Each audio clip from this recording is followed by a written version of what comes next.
안녕하세요, 게임캔버스 9분일입니다. 저번 자기소개서 영상에서 짧게 유저 입장을 우선적으로 생각하겠습니다 라는 표현을 주의하라고 했었는데요, 오늘은 그 주제를 좀 더 자세히 다뤄보려고 합니다. 유저 입장을 생각한다, 좋은 마음가짐입니다. 사용자 의견을 캐치하는 건 당연히 중요하죠. 그런데 실무자가 이 워딩을 보면 유저 말만 듣겠다는 말이네, 아직 기획자의 역할을 잘 모르나? 라고 해석할 수도 있습니다. 기획자는 여기서 한 발 더 나아가야 됩니다. 오늘은 지망생이 자주 착각하는 유저 중심 사고의 진짜 의미, 그리고 피드백을 구분하는 방법을 얘기해 보도록 하겠습니다. 우선 여러분들이 주의해야 할 사항을 먼저 말씀드릴게요.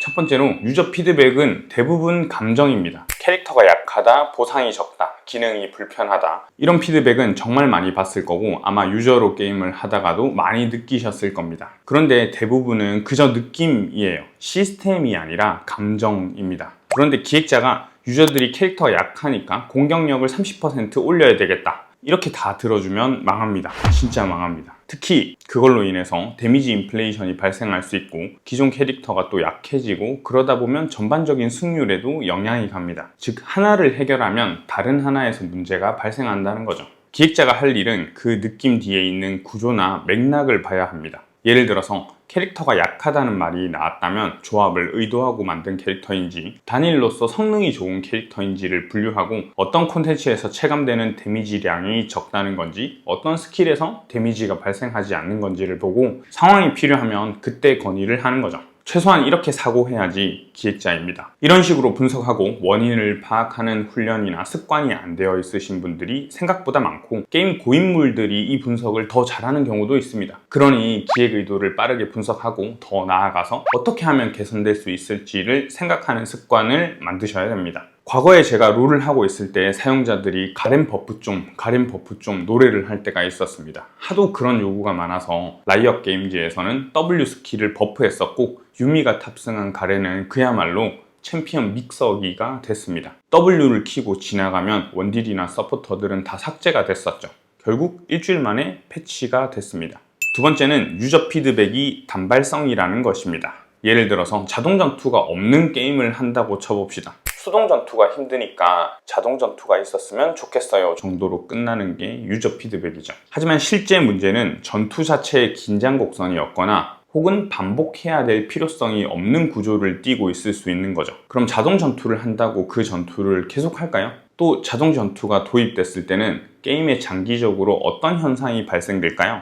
기획자는 유저가 말하는 단발성 해결책 같은 말에 휘둘리면 안 됩니다. 그건 그냥 소감입니다. 거기서 진짜 문제를 찾아야 되는데요, 대부분 저 말을 진지하게 받아들이고 기획서로 적는 분들이 있어요. 실제 그렇게 만들었다고 쳐봅시다. 전투 긴장 곡선도 없는데 자동 전투가 생기면 유저가 조작할 거리가 더 없으니 그냥 구경만 하게 됩니다. 전투 중 긴장감이 없으니까 긴장 곡선 자체가 더 낮아지고 지루해지겠죠. 그러면 유저들은 게임을 떠나게 됩니다. 오해하면 안 되는 게, 자동 전투가 지루하다는 뜻은 아닙니다. 자동 전투만 적용된다고 재미없는 전투가 재미있게 만들어지지 않는다는 거죠. 진짜 원인인 전투의 긴장감을 만들어야 된다는 것입니다. 즉, 저 말이 나오게 된 원인을 생각하고 장기적인 해결책을 제시해야 되는 겁니다. 단편적인 해결책을 제시하는 건 누구나 할 수 있어요.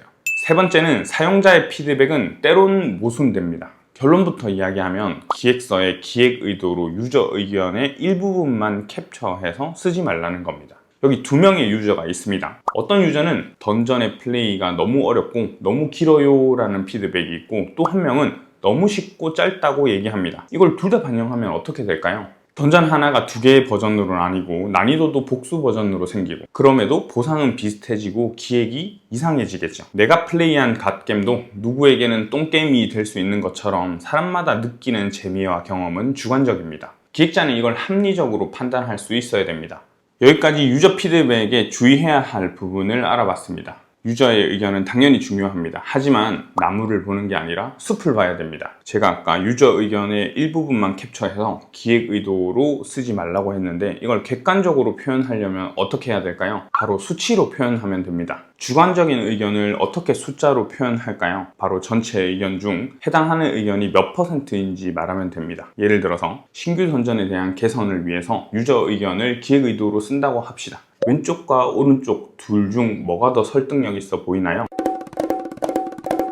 누가 봐도 오른쪽이죠. 3명의 의견이 던전 자체가 재미없다는 전체 의견에 힘을 주진 않습니다. 유저 의견을 기획 의도로 쓰시려면 최소 이 정도 사전 조사가 필요합니다. 이렇게 할 자신이 없으면 차라리 안 쓰는 게 낫습니다. 다시 돌아와서 유저 중심의 사고의 진짜 의미는 유저가 이렇게 행동할 것인지에 대한 설계와 객관적인 근거를 바탕으로 생각하겠다는 뜻입니다. 기획자는 유저 자체가 되거나 상담해주는 사람이 되면 안 됩니다. 그들의 느낌을 존중하되 체계적인 기획에 더 집중해야 됩니다. 이 부분을 잘 기억해 주시고 또 잘 구분할 수 있도록 몇 가지 팁을 알려드릴게요. 첫 번째, 의미 있는 피드백을 남길 수 있는 기준을 생각합시다. 기획의 기준이 필요하듯이 피드백을 판단하는 기준이 명확해야 됩니다. 이게 갖춰지지 않으면 그날 감정이나 기분에 따라서 결정될 가능성도 높아요. 예를 들어서 신규 캐릭터가 너무 강해서 너프해야 된다는 의견이 많다고 가정해봅시다. 이때 판단해야 될 기준은 무엇일까요? 바로 의도입니다. 의도대로 작동하고 있는지를 먼저 봐야 돼요. 기획자가 의도한 플레이 안에서 이루어지고 있는지, 데미지도 예상한 범위고 후속 패치로 기존 캐릭터의 성능을 올린다 하면 너프를 해야 될까요? 당연히 아니죠. 너프했다간 후속 계획이 다 망가집니다.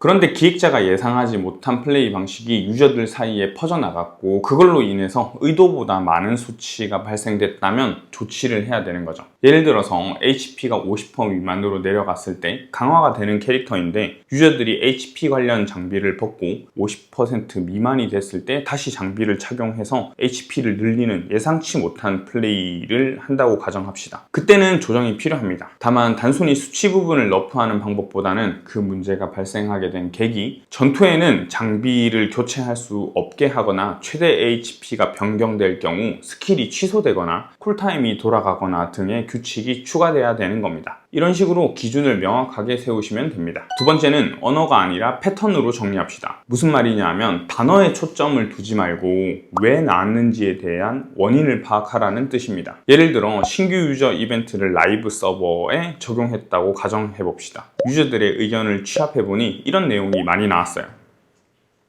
이걸 언어로 받아들이면 어떤 현상이 발생하느냐, 실패한 이벤트라는 부분밖에 남지 않습니다. 그래서 나는 유저가 실망하는 이벤트를 기획하는 사람이라고 상처를 받을 수도 있어요. 패턴을 정리하면 어떻게 될까요? 1. 유저 행동 플로우에 반복 위주에 진행되는 구간이 있다. 2. 진입 동선이 직관적이지 않다. 3. 아직 보상 재화에 대한 학습이 되지 않았다 정도로 정리가 가능하게 되겠죠. 그럼 이제 추측되는 지점들을 플레이하면서 세부적인 원인을 분석하고 수정하는 것입니다. 반복이 많다고 해서 느껴지는 부분을 조정하거나 상세 가이드를 만든다거나 재화 학습 튜토리얼을 추가하는 방법이 있겠죠. 이런 식으로 패턴을 정리하면 피드백에서 내가 유의미하게 적용할 부분이 무엇인지 파악하기가 쉽습니다. 세 번째는 말보다 행동을 먼저 봅시다. 앞에 말한 이야기의 연장선인데요. 말은 감정이고 행동은 데이터입니다. 예를 들어 볼게요. 어떤 유저가 게시판에 글을 올립니다. 이 던전 너무 재미없어요.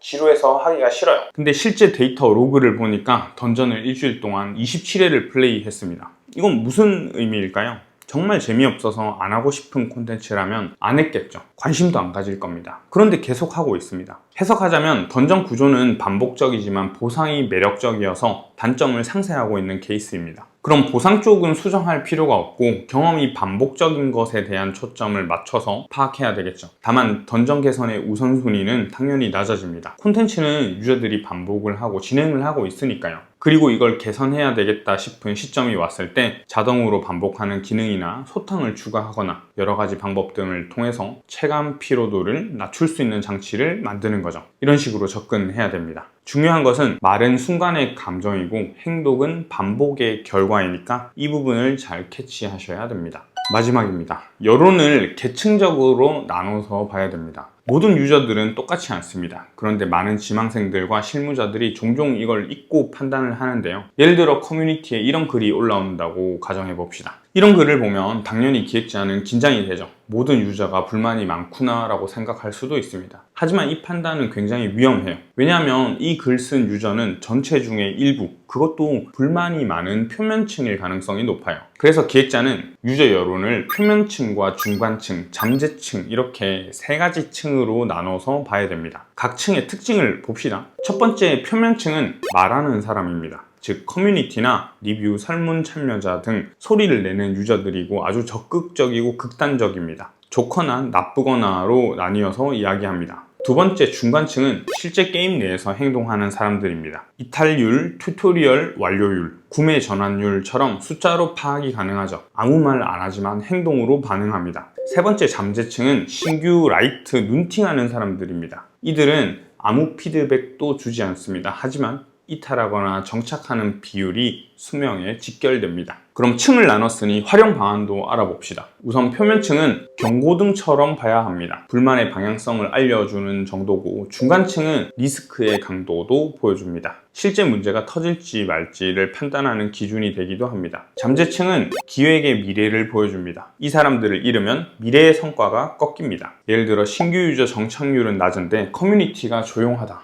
잠재층에 문제가 터진 겁니다. 이건 초반 구간을 개선해야 되는 거죠. 반대로 커뮤니티는 시끄러운데 중간층 이탈률이 낮다면 어떻게 될까요? 표면층만 흔들리는 거니까 응대 방식만 바꾸면 되는 것입니다. 이런 식으로 층을 나눠서 판단하시고 이걸 잘 구분 못하게 되면 소수가 떠들었을 뿐인데 다수가 즐기는 콘텐츠를 망치는 의사결정을 하게 되겠죠. 그런 실수를 하지 않길 바랄게요. 여기까지 유저 입장에서 생각하는 기획 방식을 알아봤습니다. 피드백은 중요하지만 좀 더 원인이나 근본적인 부분을 파악하고 고민할 줄도 알아야 됩니다. 반드시 기억해야 될 것은 기획자는 유저의 대변인이 아니라 설계자입니다. 유저를 이해하되 유저를 설계할 줄 알아야 됩니다. 이 말 꼭 기억해 봅시다. 오늘 컨텐츠는 여기까지입니다. 행복한 하루 되세요.